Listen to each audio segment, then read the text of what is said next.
हाँ, इस हवेली की बात करते हैं। इस हवेली में मैं रहूंगा नहीं, ये मेरी बहन है, मेरी बहन, और ये मेरी बहन का घर है, मेरी बहन का ससुराल है। कोई भाई अपनी बहन के घर नहीं रहता। रहने की बात तो दूर रही, आपकी हवेली का एक टुकड़ा रोटी मेरे लिए हराम है, एक लोटा जल पीना मेरे लिए हराम है। लेकिन इतना कहकर जा रहा हूं, जो गलती हुई है, दोबारा ऐसी गलती हुई तो याद रखो ठाकुर, मैं भूल जाऊंगा कि मेरी बहन का घर है। फिर हाथ में बंदूक उठा लूंगा, खून खराबा करना शुरू कर दूंगा। नहीं, आज के बाद राखा नहीं बल्कि रामो बनकर अपनी जिंदगी बिताऊंगा, खून खराबा नहीं करूंगा। जा बहन जा, ये तेरा भाई जा रहा है, और जब भी तेरी सर पर कोई बला आएगी, कोई मुसीबत आएगी, तो ये तेरा भाई उस मुसीबत को अपने सर पर लेकर रक्षा करूंगा।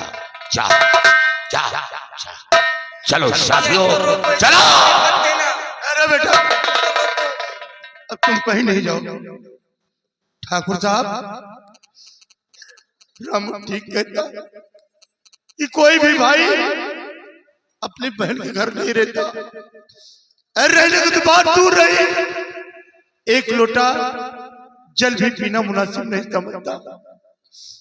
लेकिन बेटा, मेरी बेटी ने आपको धर्म का भाई माना, और आपने भाई होने का फर्ज अदा किया बेटा।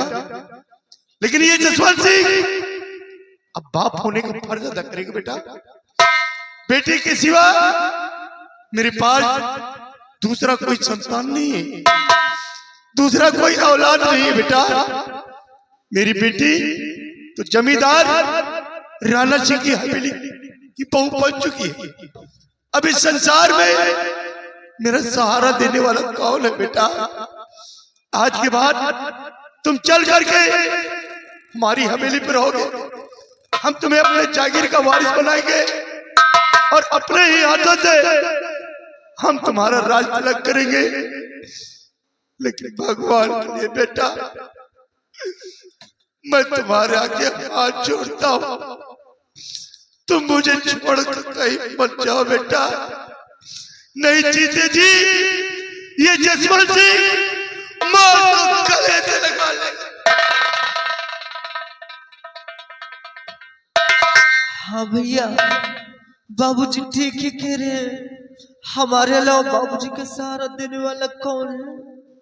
अब आज के बाद हमारे और बाबूजी के साथ रहिए, हम और बाबूजी को छोड़कर कहीं मत जाए भैया, कहीं मत। जसवंत अभी कह रहा था कि मैं बहुत अमीर इंसान हूँ, दौलतमंद हूँ। अरे मुझसे बड़ा अमीर तो तू निकला रे। तेरे विचार और तेरी भावना, तेरे आदर्शों को सुन करके तो आज मैं नतमस्तक हो गया। तू तो मुझसे बड़ा निकला रे। एक बार राणा तेरा पेशानी चूमने को जी करता है, ये राणा तेरा पेशानी चूमना चाहता है। डरना मत, अब मैं जमींदार की हैसियत से नहीं, तेरे भाई की हैसियत से तेरे को अपने पास बुला रहा हूँ।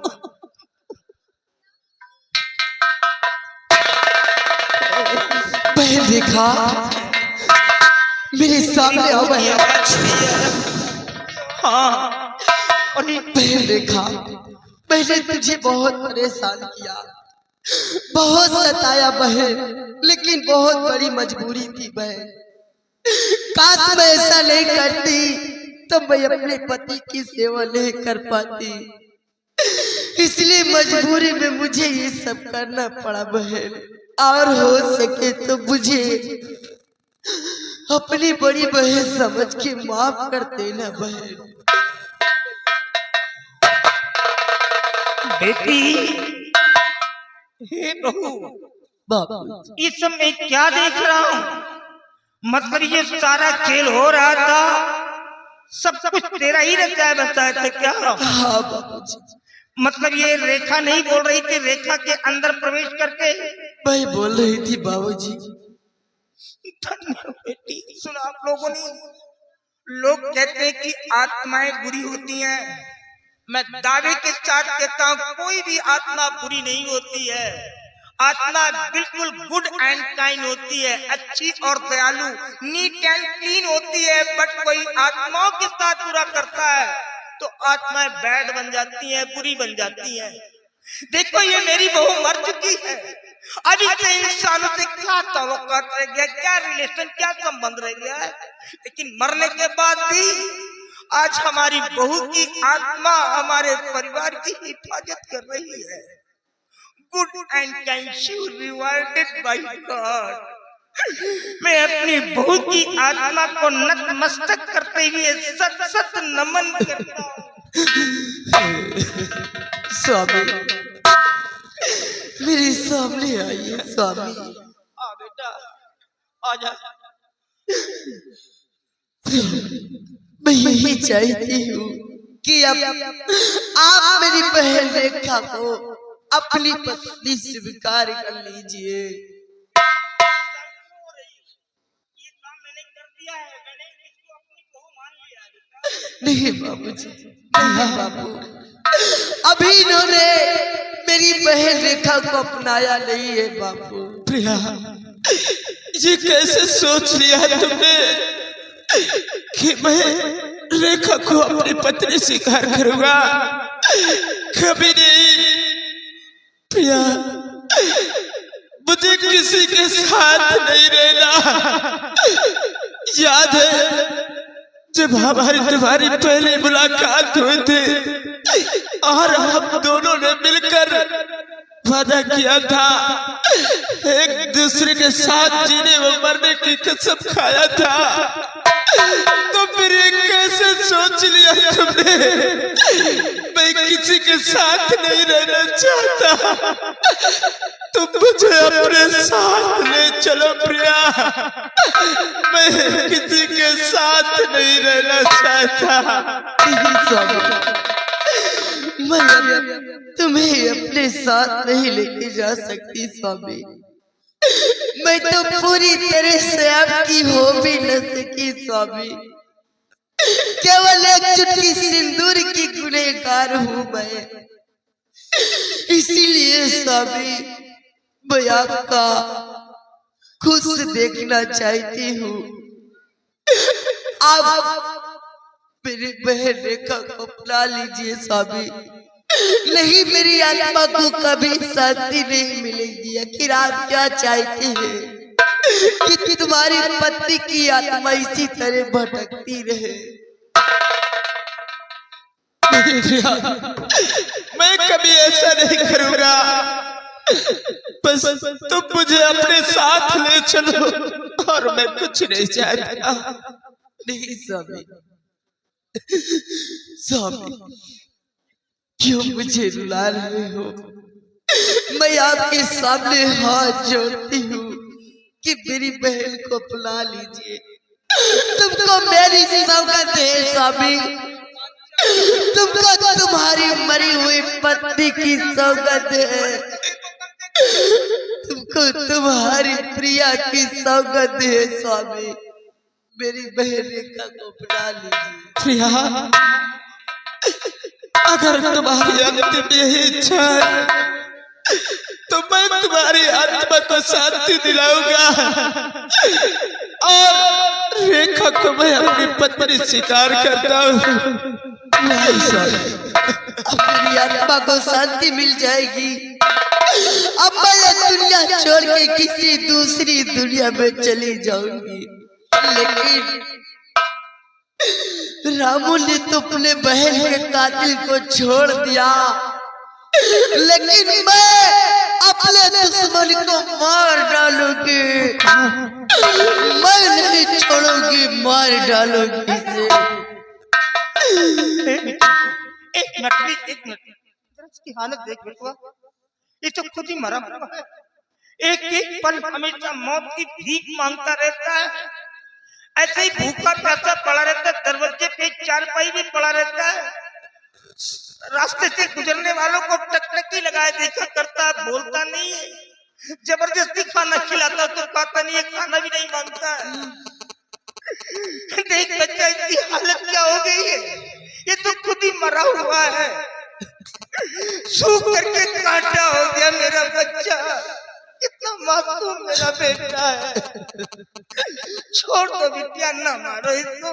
देखो इसकी हालत देख तो, ये देख, बिल्कुल मासूम है मेरा बेटा, छोड़ दो। वाह बाबूजी, आप इसे मासूम कहते कि छोड़ दीजिए। आज आपके बेटे की उम्र आई तो अभी आप अपने बेटे की जान की भीख मुझसे मांगने लगे बाबू।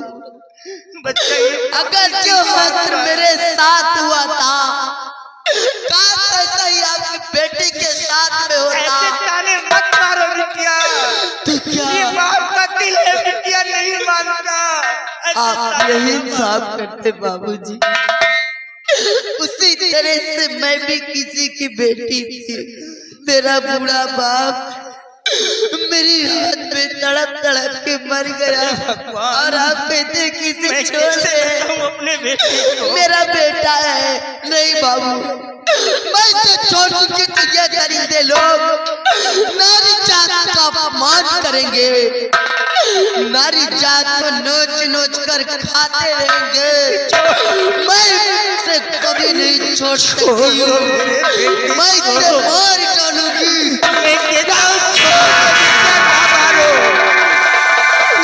छोड़ दो मेरे बच्चे को, मेरे बच्चे की जिंदगी बदल दो बेटी।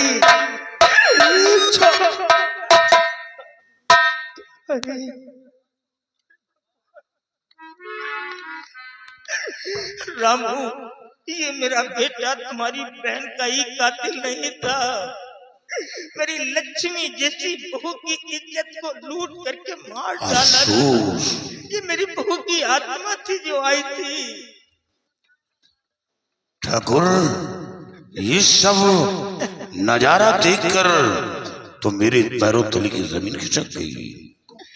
और फिर इतना बड़ा गुनहगार आपका बेटा, और गुनहगार को सजा मिली है, फिर पछतावा की बात है। ऐसे इंसान को इस धरती पे रहने का कोई अधिकार नहीं है। मंजी, अपने भाई की लाश पर आंसू आ रहे हो, जिसने तुम्हारी दुनिया उजाड़ दी। अपने भाई की लाश को उठाओ और ले जाकर इनका अंतिम संस्कार करो। ले जाओ। सब लोग मिल करके मेरे बेटे की लाश को उठा और तिरंगा शान से लहरा रहा है,